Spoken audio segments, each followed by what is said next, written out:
So welcome to the first of our Gridiron Weekly 2021 draft previews. Each week we're going to take a player and show you why you should look out for them ahead of the new season. I'm going to give you a quarterback this week. Not Trevor Lawrence, not Justin Fields, but it's a player who's going to end up in the top 10, maybe even the top 5, and could even go first overall. It's a push, but he may well do. It's Trey Lance of North Dakota State, the sort of FCS Patrick Mahomes, 6'3", 221 pounds. And here, I'm going to show you exactly why the NFL scouts are going to be flocking to Fargo, North Dakota.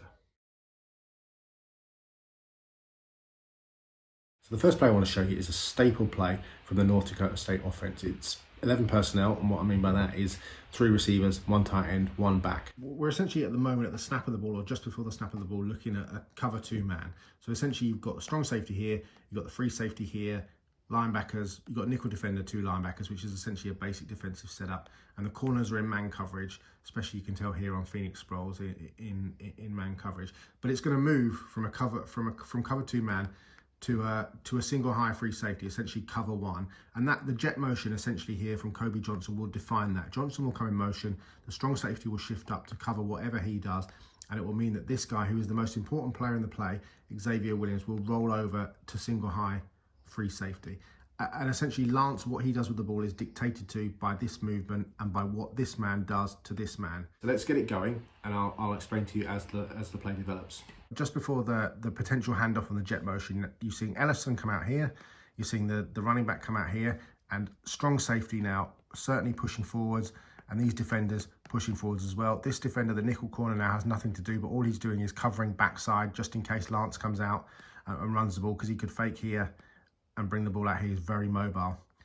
Xavier Williams has already made a couple of steps and he's moving towards this area, but in a second you will see that Trey Lance is going to zero in on Phoenix Sproles. So the handoff hasn't happened, he hasn't kept the ball, but these guys still are very much motioning forwards. So these two have responsibility here, and Williams again moving into this position. Now look at Lance as he's about to throw. Everybody's covered, so we've got a guy here, this guy, here's his responsibility. So Ellison, the tight end, is here. Here's Kobe Johnson here. Running back is working on the linebacker here, who's probably going to try and get some pressure, but he knows that if he lets him go, there's 2 guys here who are going to pick him up. These 2 guys still playing cover 2 man on the outside, because they're essentially stopping anything to the boundary, forcing the corners, forcing the receivers, back inside. And you've got the free safety now out of the position, but working his way across here. Look at Lance's position as he throws the ball. Perfect torque. You can see that he's going to really generate some velocity, and what you'll notice the more that you watch him really generate some velocity, the ball really comes off his hand very quickly. That's perfect position, not too wide a stance, and he's going to power through that throw. So on delivery, again, balls come out really quickly.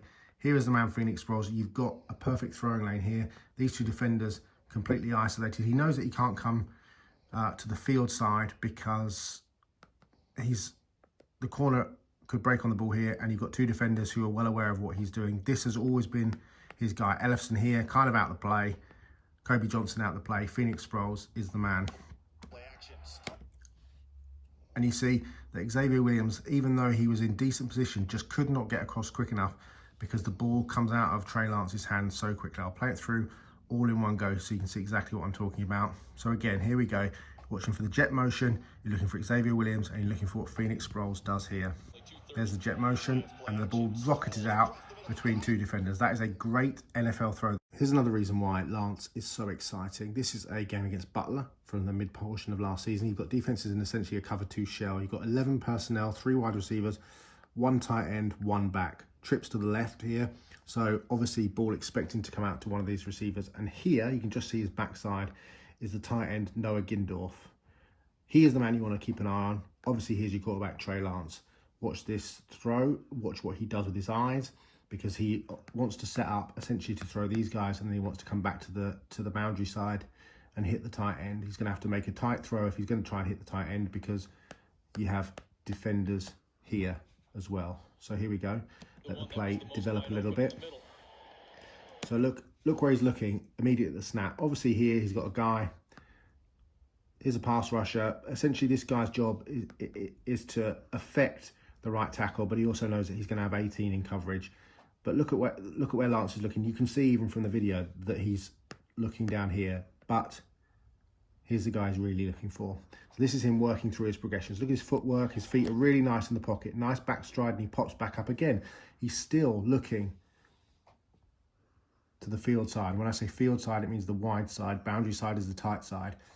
Here's the tight end. And essentially, Lance's eyes, his manipulation is moving the safety away from his actual target. Move it on again, and he's popped back up now. We've got pressure. He does have a man wide open, and what you'll see from Lance if you watch more and more of his tape is he's not afraid to take the check down. Now he comes back. The body turns, the shoulders turn, the hips are there. He knows he's got a first down here. There's the first down markers. He's looking for more than that. And there you go, touchdown. It's a great throw, and you'll see it again here. Looking left, looking left, looking left, looking left, then he sees right. And what he's done is he's held, with that eye motion, 13 here now realises, uh-oh, I'm in big trouble. Because what he really needs to be is back here. And he's been caught out by that eye movement. Defenders here, back foot, because they're expecting the ball here. Lance has now moved his eyes. And he's got a perfect throwing lane. 13's in no man's land. And really, this guy's not going to get over here, even if he's Usain Bolt. This guy knows he's in big trouble because he's outmanned by the bigger tight end. And he puts it up and over the top where only his tight end can get it. So there's two very simple examples of what we mean when we talk about Trey Lance making NFL throws, the sorts of things that you will see on a Sunday. It's not throwing to wide open receivers in the flat. It's not making check downs all the time. It's making NFL throws. And those, like I said, are two very good examples. He has the great size. You're looking for four things out of a quarterback: poise, decision-making, accuracy, and playmaking ability. He's incredibly mobile. He's far more mobile than a Patrick Mahomes, who I mentioned earlier on. He will pick up yard after yard with his feet. Two big question marks: the level of competition, obviously, at the FCS level. And the second one, he only averages 18 throws a game. That will need to go up next season. He has a huge opening game to the 2020 season, which is against Oregon, and that fantastic Duck defense led by Javon Holland, my #1 safety, coming into this season. It will be a huge test for him, but if he passes it, then I see no reason why Trey Lance cannot go into the top 5 or higher of the 2021 NFL draft.